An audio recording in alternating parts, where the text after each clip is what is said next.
Welcome to Mom on Purpose, where it's all about helping moms overcome challenges and live their best lives. My hope is by being here, you're more inspired to become the mom you were made to be. I'm Natalie, your host, a wife, boy mom, dog mama, Chicagoan, and former lawyer turned professionally certified coach. If you're here to grow, I can help. Let's go. Hello, my beautiful friends. Welcome to the podcast. Today, I am delighted to talk with you about marriage communication and specifically kind of how to take back ownership of your feelings when you feel like your spouse is causing you to get upset or irritated, annoyed, or angry, or any of those sort of unhelpful emotions. As you will hear from a caller in a minute, kind of what she's going through and how we can use these tools to get her and you to a much more empowered place in your marriage. And that benefits you, of course, but it also benefits your marriage. And that is just a beautiful thing. Inside the Mom on Purpose membership, there is a marriage toolkit where you get tools to help you improve communication, improve intimacy in your marriage. It is one of my favorites. It is one of the members' favorites. And we've had lots of new members inside the membership lately, which I love to see and is so fun. So if you want help with your marriage, I highly recommend joining us. Inside the membership, head on over to momonpurpose.com/coaching to learn more. All right, with that, let's dive into today's episode from one of our members inside the membership and caller to the podcast hotline. Good morning. I'm wondering if you have any tip for when my husband thinks I'm angry and I'm not angry. I try to think positively, but I end up getting angry. And then he says, "Oh, see, I knew you were angry." And I wasn't. It's kind of like when you think you're looking good and someone says, "Man, you look really tired." You're like, "What? I'm not tired. I feel great." This is an issue all the time. Like this morning it happened. He asked me a question. I responded and he said, "You don't need to have an attitude. You shouldn't be so angry." And I said, "I'm sorry that you think I'm angry. I'm not." And then it resulted in an argument. I know this sounds kind of silly, but it's been an issue for years. I guess I'm just looking for, what can I think in my head? I want to start off with mentioning that the little things that sometimes seem silly or light or not that big of a deal, I think are some of the best places to do work on because they're not so heavy. They're not these big existential or value-based questions that sometimes are harder to do the work on. So instead, if you have an area of your life or of your marriage or of your parenting that is just kind of bothering you, that you'd like to make some traction on, that isn't that huge of a deal, I actually think that is a great place to utilize these tools because you're probably going to be much more open to the coaching. So with that, let's dive in. I want to start off with pointing out that you have the end destination in mind, but you don't know where you're starting from. So when it comes to thought work, we don't want to jump to thinking positively because we ignore what we're actually thinking, and it doesn't work. So right now, you say that you want to think positively, which is a fine destination to want to go to, but you don't yet have awareness of what you're currently thinking. It's kind of like typing into a GPS system where you want to go, but you haven't typed in where you're starting from. It just doesn't work. You can't have the path to get there without that starting point. So we need to take a step back and take a look at what you're currently thinking. And because I have had the privilege of coaching you inside the membership, I do have that information that I will add here for context. But I want to start off with just what you gave us, which is your husband said you shouldn't be so angry. And you reply back, "I'm sorry that you think I'm angry. I'm not." What you say back is your action, and behind every action is a thought and feeling driving it. And the way that you're saying this leads me to think that you are defending yourself, right? Because you're telling him, "I'm sorry you think I'm angry. I'm not," right? You're defending that you are not the way he is saying you are. When you come from a place of defensiveness, it's going to be disconnecting. So, what is the thought that you are thinking that's leading you to feel disconnected? That thought is the only reason why you feel defensive and why you say, I'm sorry that you think I'm angry. I'm not.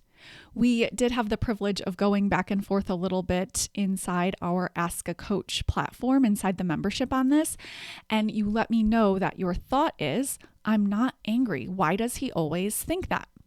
And this is really helpful information because what it shows me is that you're thinking he shouldn't think and say what he is thinking and saying. So when you say, why does he always think that? You're not really asking it like a question. Like you're not saying, I wonder why he's thinking that. The way that you're saying it is, he shouldn't be thinking I'm angry. And when you should on anyone, when you should on your spouse, you're focusing on what you can't control. So by having the thought, my husband shouldn't think I'm angry.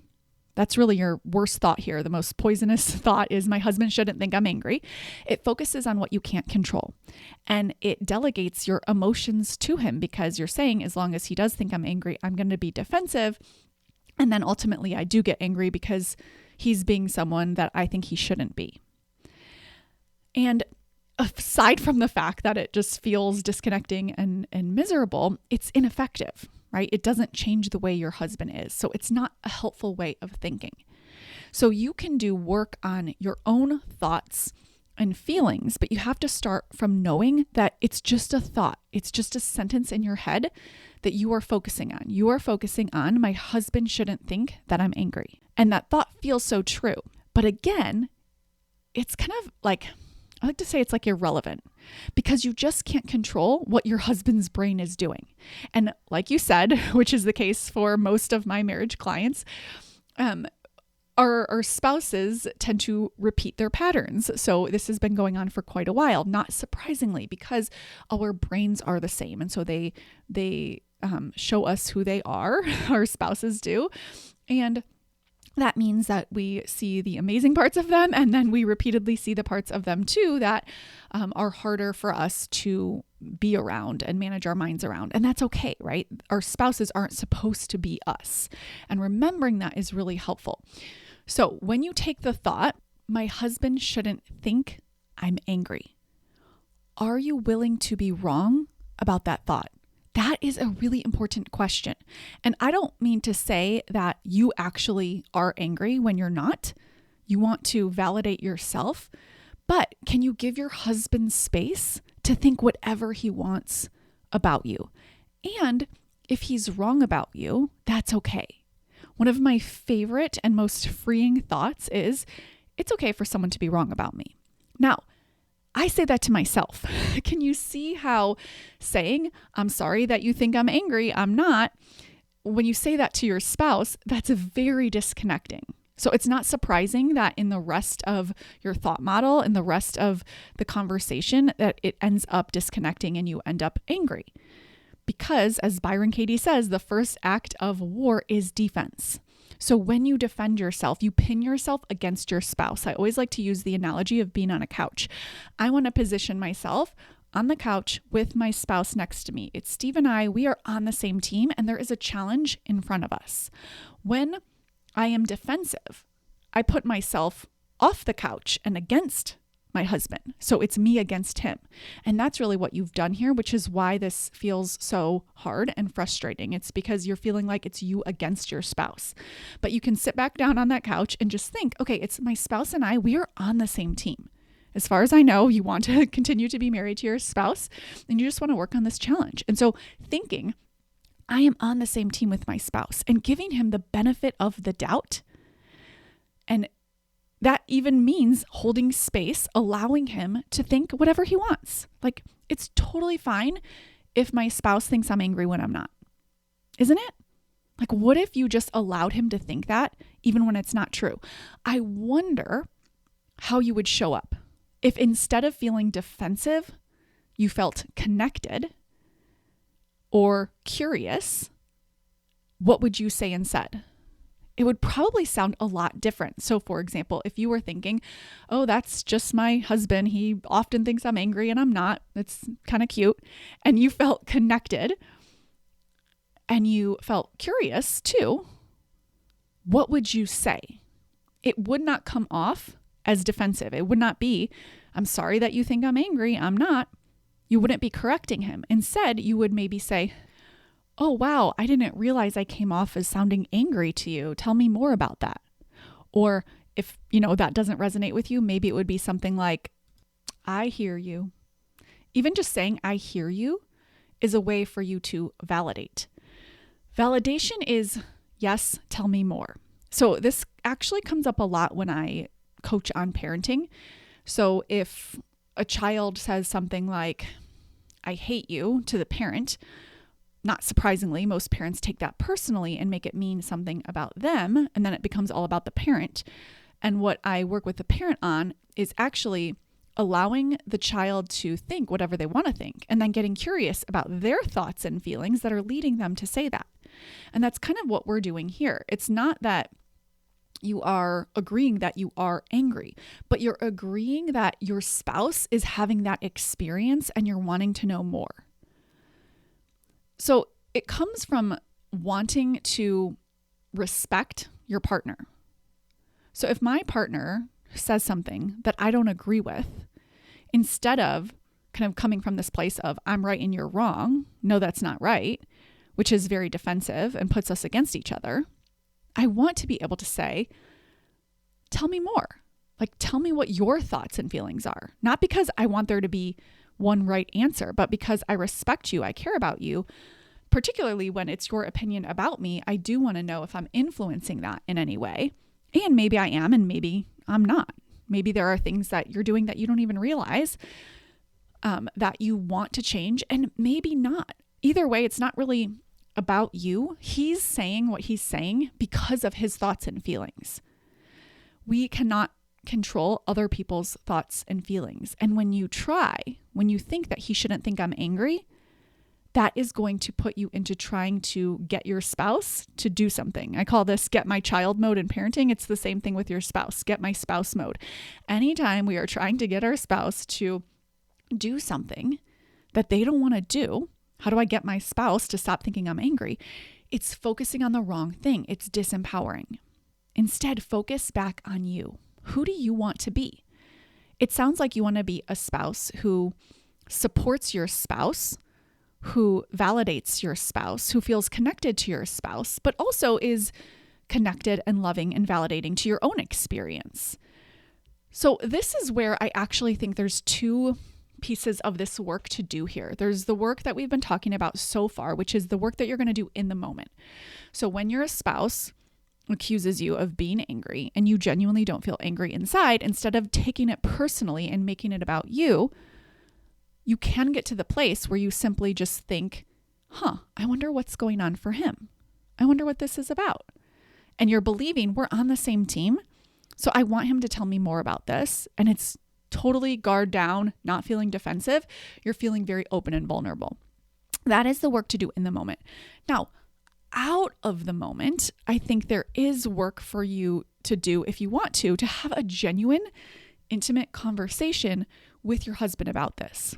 It's not appropriate to do in the moment because it's sort of like your spouse is saying his real experience in that moment. And what you want to do then is listen and validate and get him to tell you more. Out of the moment, though, you might want to bring up to him what it's like for you. And you might want to say, hey, and I'm referring here to your entry that you mentioned in inside Ask a Coach in the program. You said that you tend to have an RBF and you're a Marine and so is your husband. And sometimes you both tend to speak a little bit more harshly to each other. And so knowing that about yourself, about your spouse, about your marriage, about kind of how you express yourself on your face, you can actually have a conversation with your spouse about this out of the moment. And it might just sound like, hey, honey, I know that I have an RBF and I know that from time to time we can speak harshly to each other, and our backgrounds as Marines kind of contributes to that. But there is something that has been coming up a lot for me, and it's when you call me angry. And that's just something that I've personally been working on and continue to work on. And so if it's the same to you and you don't mind, could you not tell me that I'm feeling angry and maybe instead just ask me, hey, how are you feeling? Now, that is a request. I'm all for you making requests, but the way that you make the request matters.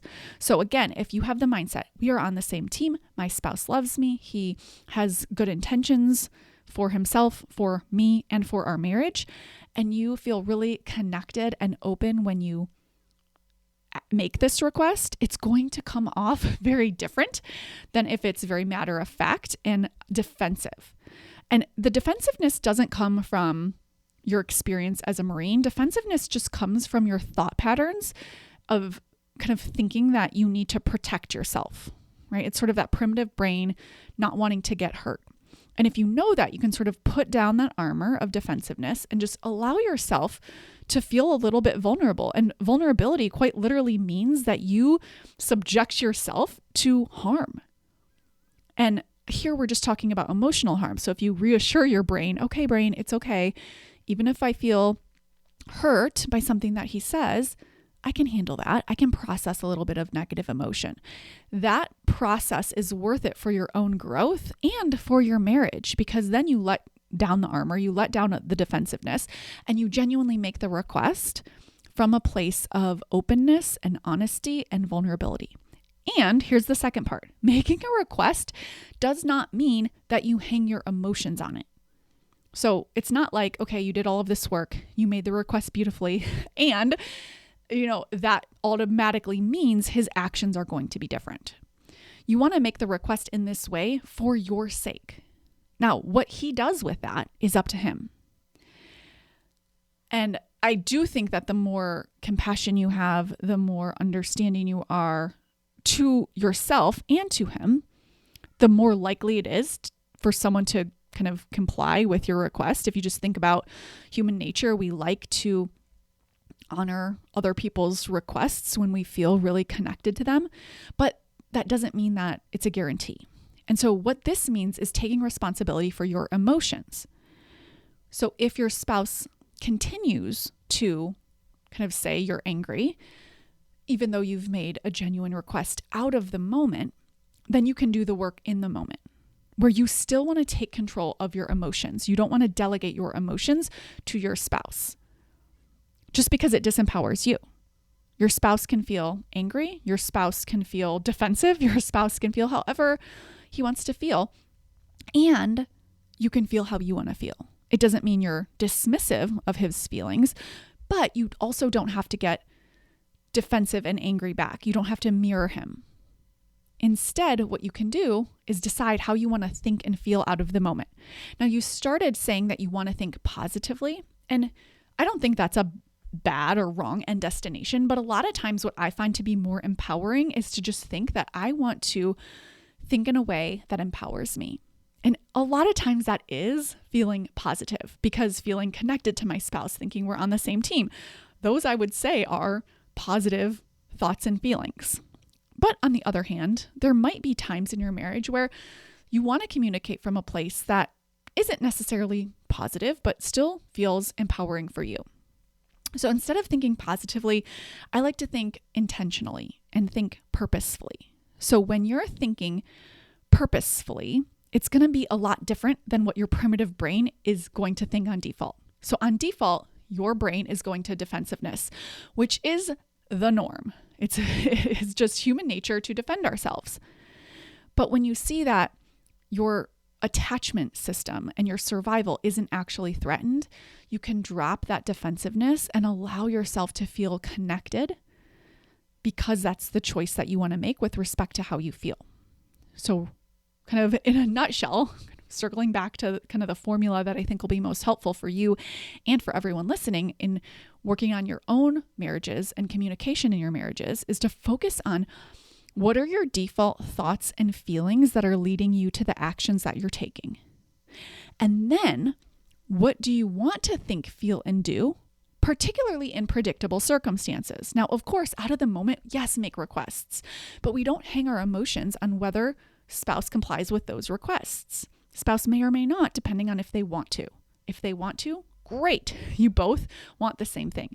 But if they don't, in this predictable circumstance where you said your spouse kind of has this history of saying you're angry, how do you want to think, feel, and act? I promise you that you can do the work on yourself to think more intentionally and more purposefully so that you don't go into defensiveness, so that you don't create more disconnection in your marriage than you want, and so that you still kind of honor what's true for you. And so you might play around with some different versions of thoughts and feelings and actions in this scenario. But you'll notice that when you do this intentionally, your thoughts aren't going to come from righteousness, from defensiveness, from taking things personally. Those are all kind of functions of the primitive brain and what our brain likes to do on default. So instead, when you think, my spouse and I are on the same team, and I want to feel connected to him, and I want to feel connected to myself. I want to feel curious about what's making him think this, without taking it on as true. So I can validate his experience and allow him to tell me what's on his mind without taking it on as my own and without standing up for myself in a way that creates more disconnection for me. And then I end up punishing myself because I end up angry when I didn't even want to be angry in the first place. And so practicing kind of these new thought patterns and new way of thinking is going to make a huge impact on your life. So instead of thinking, my husband shouldn't think I'm angry, I would think a thought like, sometimes my husband thinks I'm angry and that's okay, even when he's wrong. And I'm going to work to understand that just so I can better understand him. And it's totally okay if he's wrong about me. I love him. Sometimes I get it wrong too. Do you see how that is so much more connecting just by changing that sentence? It's a completely different experience. Oftentimes, we want our spouses to notice the work that we're doing. And you mentioned that inside the written coaching, inside Ask a Coach, inside the membership, you said, I have been working on this. You said, I've worked really hard to get where I am. And I know I have a ways to go, but it's frustrating that he doesn't seem to see it. That, my friend, I think is putting a lot of pressure on him to validate you. And what I want to suggest is that you validate you. Tell yourself, you know what? I have worked really hard to get to where I am. I'm doing a great job. I used to be one way and I've made huge strides.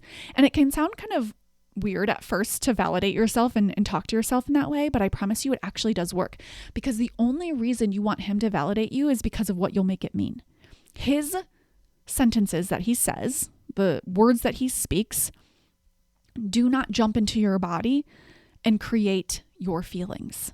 When he says words, like if he said to you, wow, you have made huge progress. It is incredible to see. You have worked so hard on this. If he said that to you, what thoughts would you think? Those are the thoughts that I want you to tell yourself. What thoughts would they be about you? Wow, he really recognizes the work that I've done. This is awesome. See, I knew I was doing a great job. Whatever those thoughts are that you would tell yourself, if you got that validation from your spouse, tell yourself that. That way you're not needing that from him. And I'm not saying that you, out of the moment, you don't also tell him like, hey, honey, I'm actually working really hard on this. And when you do bring up that I seem angry, it just creates these negative thoughts in my head that I'm not as far along as I want to be. Like that openness from you can be very connecting, but not from a way of telling him he's doing it wrong and he should be different. It's just a way of you sharing your experience.